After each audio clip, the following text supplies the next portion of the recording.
Okay, so I think that is the most annoying bird sound I've ever heard. That has got to be the bird sound that is most biting to your ears. And the scientific name is just equally as annoying. This is Croicephalus novahollandiae, otherwise known as the silver gull. And it is the most common gull species here in all of Australia. Order Charadriiformes.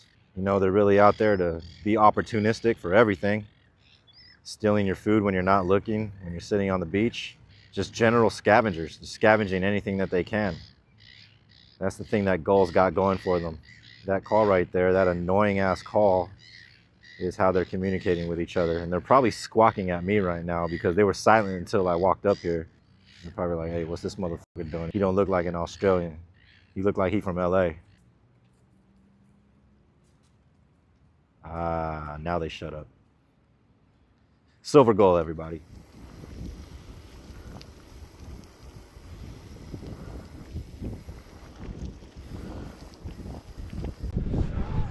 How you going?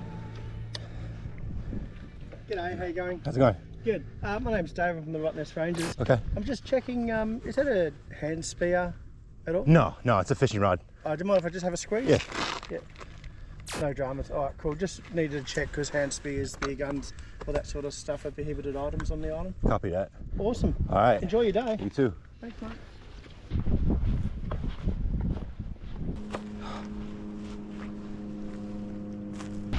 Whew, it was a mission to get here, but I'm here. Yo, what up, Australia? It's your boy Ichabod Slice.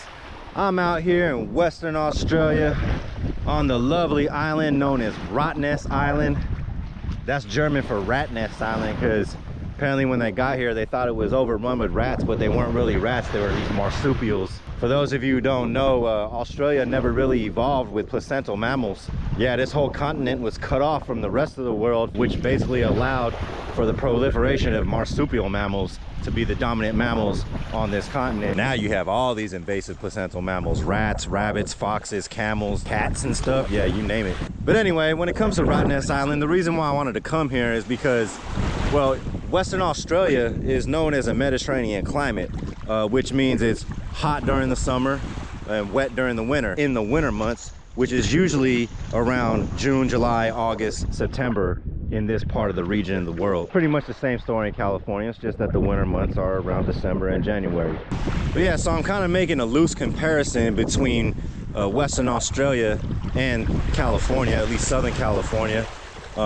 Being that they're both Mediterranean climates, out in California we have our own island right off the coast of LA County known as Catalina Island, and Rottnest Island just so happens to be the island off the coast of Western Australia out here in the southern hemisphere. So I figured I'll come here and do a little biologizing, get to know the island a little bit. I was doing my research for the past week and a half and everything, trying to figure out what happens here on this island, how this island was formed. I mean, if you can see the background there, those rocks, the way that they're structured and layered, that's an obvious telltale sign that this rock is all sedimentary rock. And according to what I read, a lot of this rock was laid down by wind back in the day. During interglacial periods, the water level was basically low enough to where land was exposed from this island reaching all the way to the mainland, which allowed for wind-blown particles to kind of settle. And sea levels rose and fell, covering up that wind-blown sand layers, basically creating layer upon layer of rock throughout the geological history of this island. So most of this rock is this right here, which I think this is called beach stone. It's basically composed of cemented sand particles, and it's very soft, very easily degradable. And right here you can see the layers. I think it's all loose like this because it was deposited as wind-blown particles as opposed to water transported particles and everything. That's why it's so loose. That's why it's easily breaks away. Yeah, I should probably apologize for any wind noise, my bad. But yeah, since this is considered a Mediterranean climate out here in the southern hemisphere, I'm under the assumption that I'm gonna see plenty of representatives of analogous forms of life that you would also find up in the northern hemisphere where I'm from. Analogous meaning that they evolved from separate lineages yet have similar morphologies or similar functions or shapes to their overall body type or structure that aids them in being adapted in this type of climate. So I'm gonna start by checking out this little cove area. I'm gonna start from the water and then move up further inland. And for that, I'm about to strap on my snorkel and fins and get out there and see what's good.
Well, that was kind of fun, not gonna lie. So my first thoughts while I was swimming down there was, damn, this must be a phycologist's wet dream.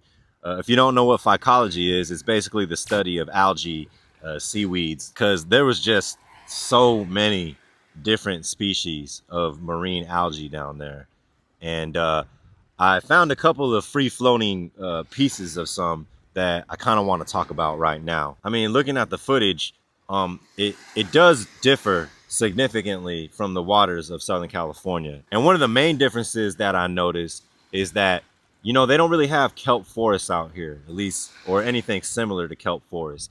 If anything, it kind of seemed almost like a seaweed shrubland, if that makes any sense. Like there weren't these long pillars of seaweed that we see in Southern California. Rather, you had like these kind of like low-lying assemblages of seaweeds. So we're about to take a look at some of these algae that I collected, and I'm gonna just let you know right now, again, I'm not from here and I don't got no signal, so I can't really check or identify anything. So basically I'm gonna be making a lot of guesses. So one of the species that I noticed was this, and the reason why this caught my eye is because the texture of it roughly looks like the giant kelp species that we have in California.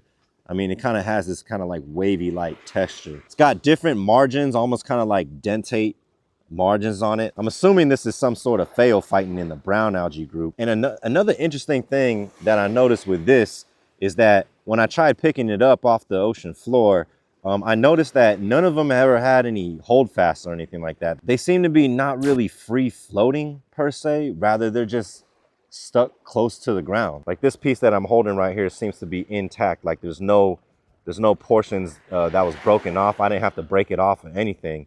And I feel like these just kind of just sit there at the bottom in places of calm water, like out here in this bay. But if I was to take a guess, I would say that this is a phaeophyton and probably closely related to the giant kelp species or the other kelp species that we have up in the northern hemisphere near where I'm from. And if you remember from the footage, you can see that this was in relative high abundance down there. This is definitely one of the more dominant species of seaweed that can be found in this bay. All right, the next one up was this right here. And I think this is another phaeophyton. So I think it's also in the brown algae category. And the cool thing about this one is you can see right here, it's got these little nematocysts. At least I think they're nematocysts. Let me see. Yep, they're nematocysts. Air-filled chambers to allow it some buoyancy in the water so they can photosynthesize more effectively. Now, if I was to take a guess, this reminds me of a Gregoria. It kind of has very similar structures. It's got that flat stipe. Well, actually, it's not flat, actually. It's kind of triangle shape. Oh, well, I don't know. But multiple nematocysts on either side of the stipe. It's got these small blades that have this like roughly dentate, almost like jagged margins. And this was also a dominant out there. It definitely made up way more than 50% of the coverage of the seafloor out there. Species name now. All right, now moving on to the chlorophyta. This one was actually found a little bit deeper. I want to say maybe about 10 to 12 feet of water. It kind of looks like a moss, doesn't it? But this one was definitely secured, anchored onto the rock by its holdfasts. And you can see it has like these very thin filaments for blades, if you will. And as you're watching this by now, I should have identified it. So here goes the species.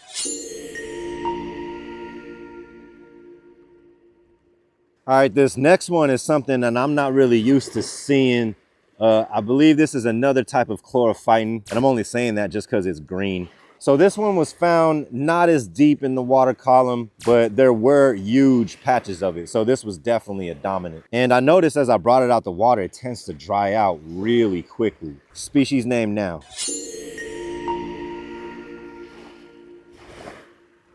Oh, here's another example of that one that I was just looking at. I'm pretty sure it's the same species because it kind of has these like lamellar blades coming off of the stipe. But what I noticed is like moving down, I'm seeing this other type of algae. Now I believe whatever this is attached to the stipe of this plant is a type of red algae, a rotophyton. I'm looking at the stipe right now, and you can see that you kind of have this like kind of coralline. I mean, it looks like coralline to me. It kind of looks like coralline algae, but it's encrusting the stipe of this plant. And I can't help but think, what if this red algae is parasitic on this plant? Okay, last one. Also a representative of the rotophyta. This one wasn't necessarily dominant out there. It was just a unique one that I thought maybe I should like pull off and show an example of. But yeah, it's kind of got this somewhat plumose blades coming off of the stipes here. It's pretty interesting. It also has a little bit of a different morphology on its lower blades here, or lower fronds, blades, fronds. Yeah. Anyway, so these are more like kind of digit-like. And then up here, these are somewhat like feather-like.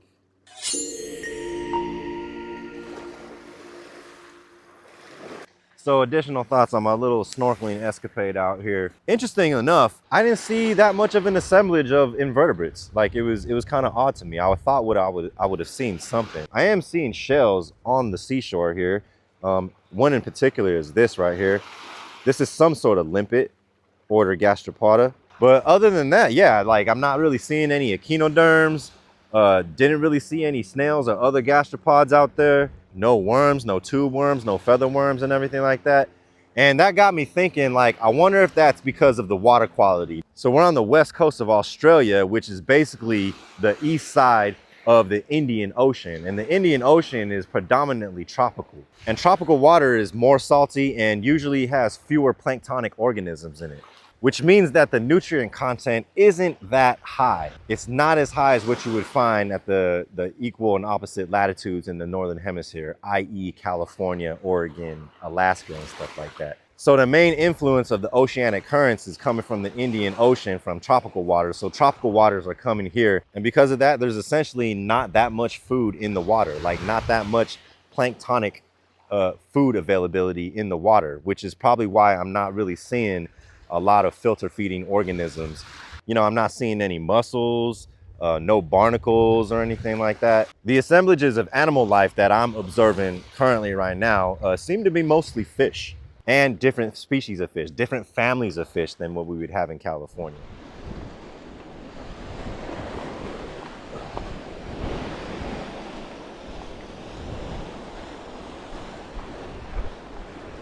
Okay, I mentioned that I didn't see that many invertebrates while I was snorkeling, but coming up on these rocks, I mean, you can see right there, there's evidence that there is some sort of decapod around, and I see one down there.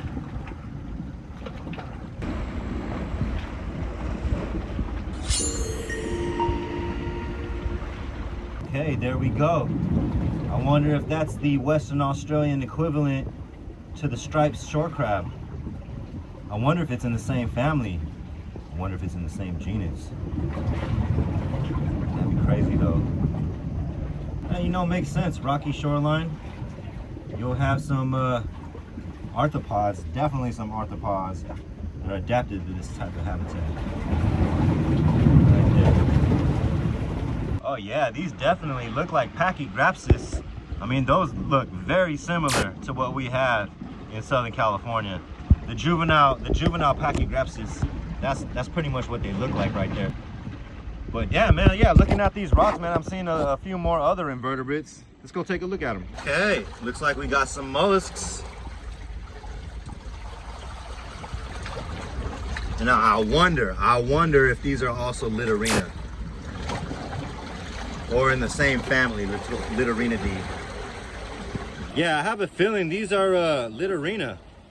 Like, Littorina is a worldwide genus, and I have a feeling that this is just a subtropical Western Australia version of it. Yeah, that's kind of cool though. Oh look, we got more invertebrates. How about that? Oh, don't get washed away by the waves, Slice.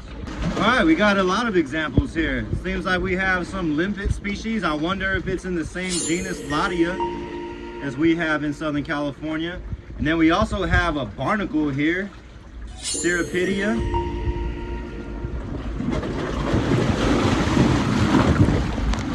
Based on it being up here in the splash zone, I wonder if this is related to the Balanus barnacles that we have also. But they're much bigger, obviously, and less numerous. And then right here, this looks like to be some sort of oyster. Bivalve.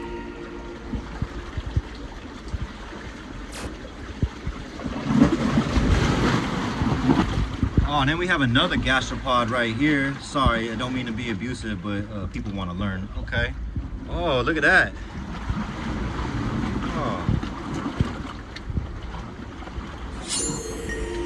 Oh, okay, it's got those distinctive teeth on its shell. It's got a very thick shell, actually.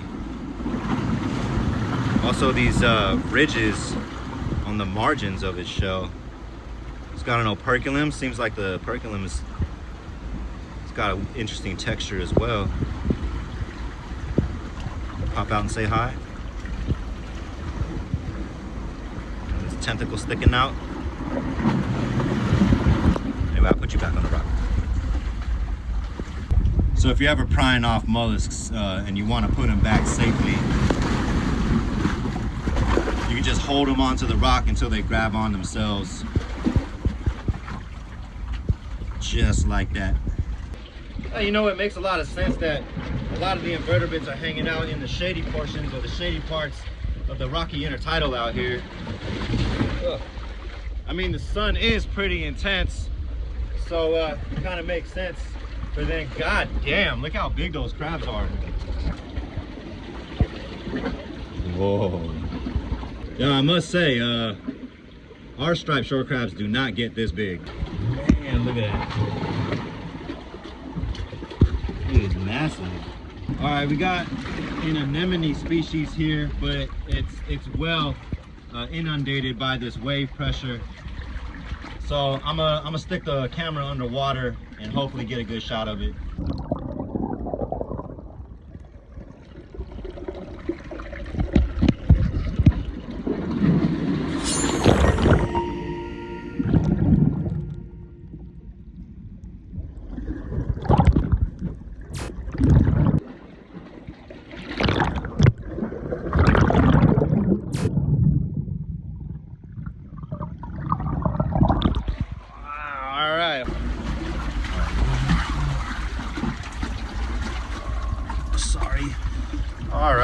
Another species of gastropod. This one looks like it's because it's got that opening, that notch, I guess towards the anterior end.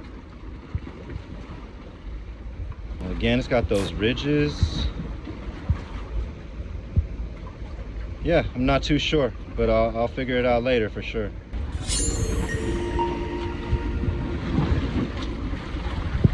So I hope the biologizing of this marine ecosystem right here was satisfactory to all my viewers who are watching this right now, all 20 of you. But I'm gonna go to another part of the island, go check that out, and see what's going on over there. Fast forward now.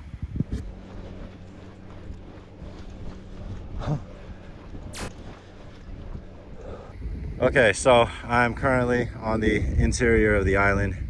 It's pretty windy and I'm dead ass tired from riding my bike on this island. I think I must have rode at least like 30 kilometers today. And damn, I'm beat. Whereas the Aussies would say, I'm taken. Anyway, yeah, I wanted all my viewers to see what it looks like on the interior of the island. This is pretty much the natural vegetation community that can be found here. And it is very reminiscent of a lowland scrub. And me being from California, I'm comparing it with California's coastal sage scrub habitat. However, the difference is that here you don't really have sages or anything like that. You have a complete different assemblage of different types of plants that basically make up the scrub community here. But yeah, so this is what it looked like. And like I said, I'm getting pretty tired and my journey doesn't end right now. I gotta ride my bike back to the landing, which is probably still at least another 15 kilometers away. And I don't really feel like talking right now. But anyway, yeah, so the remainder of this video is just gonna be a bunch of shots without me talking. I hope you enjoy.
Keep your decision scientific. Stay away from all the gimmicks. I'm Ichabod Slice. Peace up. Peace out. Go and learn something.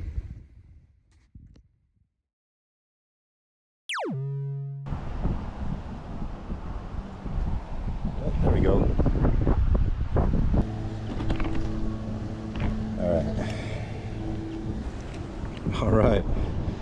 All right, so what we have right here is two examples of Torquegener plurigramma.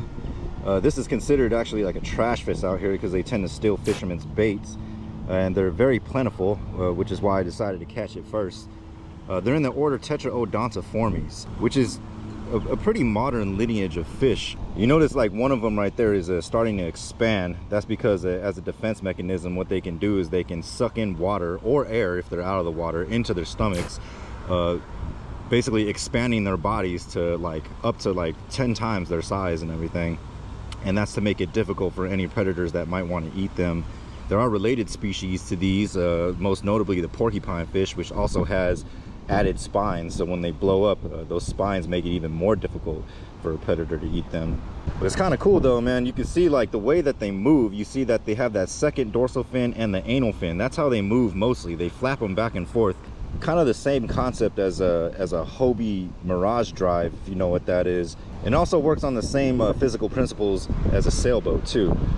So they might not look like it, but they are actually a highly evolved type of fish. Using that type of propulsion with the dorsal fin and the anal fin, you actually don't use as much energy to get around. And of course they can still use that caudal fin to get that speed, that burst of speed, in order to get away or chase prey down and everything. And they could also use their pectoral fins for propulsion as well. Although the most efficient way for them to move is using the second dorsal fin and the anal fin. In some species, I think in this species, the spiny dorsal rays have reduced, but a relative within the same order of these, known as the triggerfish, those dorsal spines are still there. And another evolutionary advantage that tetraodontiform fish have is the presence of a type of beak-like structure for their mouths. And that beak is very, very sharp. If it were to bite your skin, it could definitely take a chunk of flesh out of your skin if it gets a hold of you. Another cool thing about this order of fish is that you see like right in front of the pectoral fins, that's the gill opening. So the operculum is basically kind of fused, and all the muscle mechanisms are inside the face essentially. And also you can see on top of the face, you can see the incurrent and excurrent siphon areas for the nasal region. All right, let's let him go.